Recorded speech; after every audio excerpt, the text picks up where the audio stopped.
So I grew up in the suburbs of Detroit. I'm Mm. the youngest of 7 girls. Um, no brothers, but we did have a female dog. My father spent a lot of time in the garage and in basement. They both my parents were alcoholics for the majority of my adolescence. My sisters were involved in drugs and alcohol. When I was 5, I was the hall monitor, which means I had to tell them whether or not they looked too high or smelled like alcohol before they met my parents. I I just witnessed a lot of kind of crazy behavior, like outbursts that had no explanation to them as far as I was concerned, because I was probably too young to understand. Mm-hmm. So it was very, very unsettling. I've been in several abusive relationships. About 2 years ago, I was presented with the passion test, and I feel like since I took that test, my life has completely has changed. I wouldn't say it has done a 180, but it's probably done a 90, because I had already moved it forward a 90-degree angle. There were still some loose ends, though, so I took the passion test, and I discovered my top 5 passions, and basically what that means is what my purpose or what my destiny is. Mm-hmm. And in that process, I found that even though I really wanted to just sleep and dream and have a house on the ocean, my top passion was creating solutions for billions of people. And so with that information and the passion test, I started to really focus on, these solutions for these billions of people and what that looked like and what I felt people needed to know about.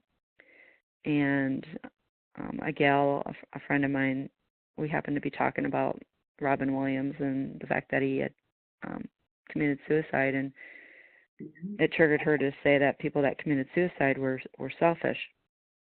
So it kind of made me mad, and it just made me realize that folks didn't get what was really going on with somebody that was depressed or had thoughts of suicide. They just didn't understand what that felt like. So I decided to I was going to put together a book, and it was going to be called The Suicide Diet Book. And it really took me a long time to try to write a story that would express what really went on in my life. But then I got the idea of just putting a blog together. So I'm really good at the short stories and the tips and strategies, because I don't necessarily like to hear myself talk, and I like to keep it concise. Mm-hmm. So that's what I did. I put together a blog called suicide-diet.com, and it's stories of just events.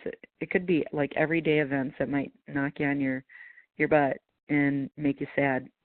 And then I add a tip to that to help folks try to implement some of those strategies, or at the least have them understand that somebody else knows how they feel. Because going to a counselor is great unless you feel like that person is really not connecting to what you're saying or has no experience in what you're talking about. So that's why I came up with that blog, and then I decided, because the passion test changed my life so much, that I thought it was imperative for me to learn how to do that so I could facilitate that to others. I became certified in the passion test so I could facilitate that in workshops and do one-on-one.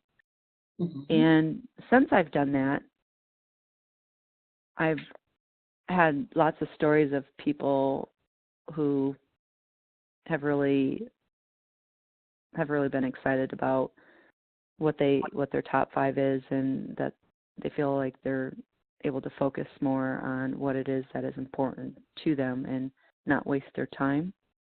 Mm-hmm. We're here for such a short period that I really think it's important for everybody to know, why they're here, or at least what's in their heart.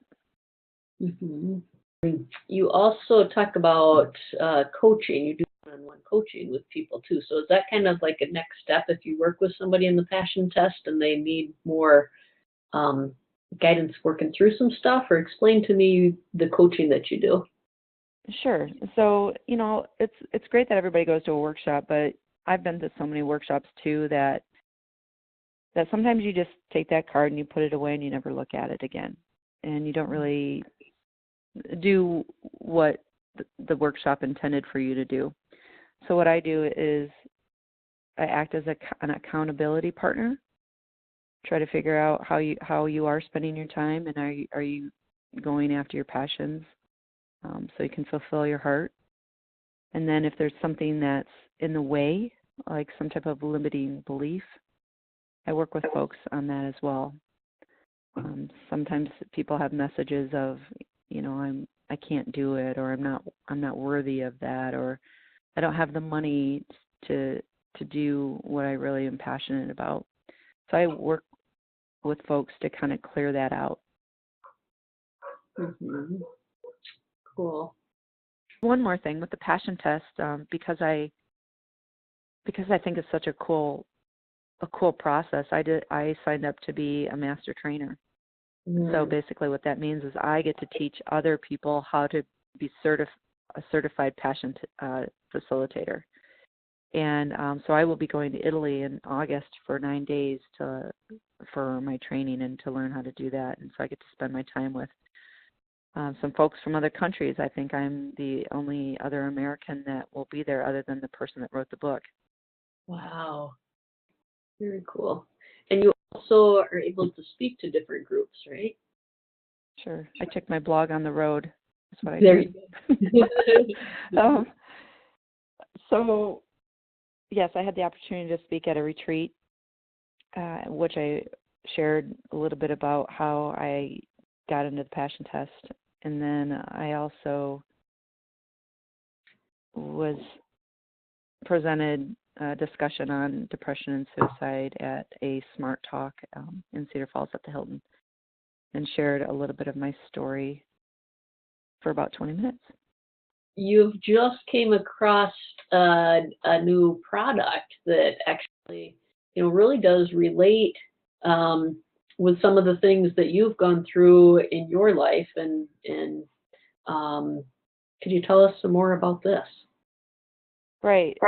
So as I'm talking to you guys about like my life and what has happened to it, I remember one specific event where I was 3 days before I had my daughter, I got chased down the street, and it would have been a great thing to have a helo on my wrist so I could have pressed the panic button and somebody could have found me and known where I was at and come to my aid.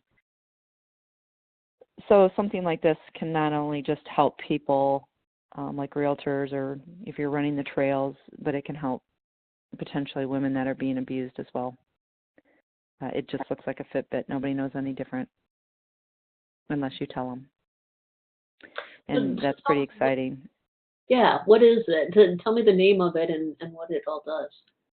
Sure, it's called a helo, so it's HELO. It's wearable technology, and you wear it on your wrist, and there's a panic button on the side.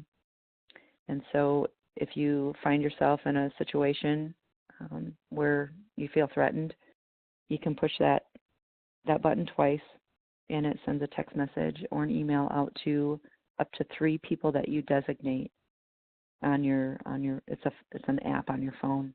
And what that does is it sends a message of alerting them, but it also sends the coordinates, like the longitude, latitude coordinates, and also a Google map where the person can actually just click on the map and it opens up.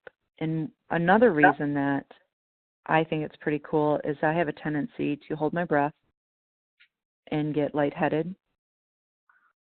And so I was wearing it just this past couple days, and I was really excited talking about the product, the Hilo, and I wasn't breathing, and my heart rate was going up pretty high, and I started to feel a little dizzy, and I got a message on my phone that said I had abnormal readings. So it recognized that there was something not right going on. So I basically said, okay. So I just started to relax more before it got out of hand, before somebody found me on the floor. And take some breaths. Right. Yes, and just slowed everything down. Mm-hmm. It also has a guardian feature where if you have loved ones and you want to monitor them as far as their vitals, you can do that as well, where you get alerted if their blood pressure goes too low, or or they basically stop breathing altogether.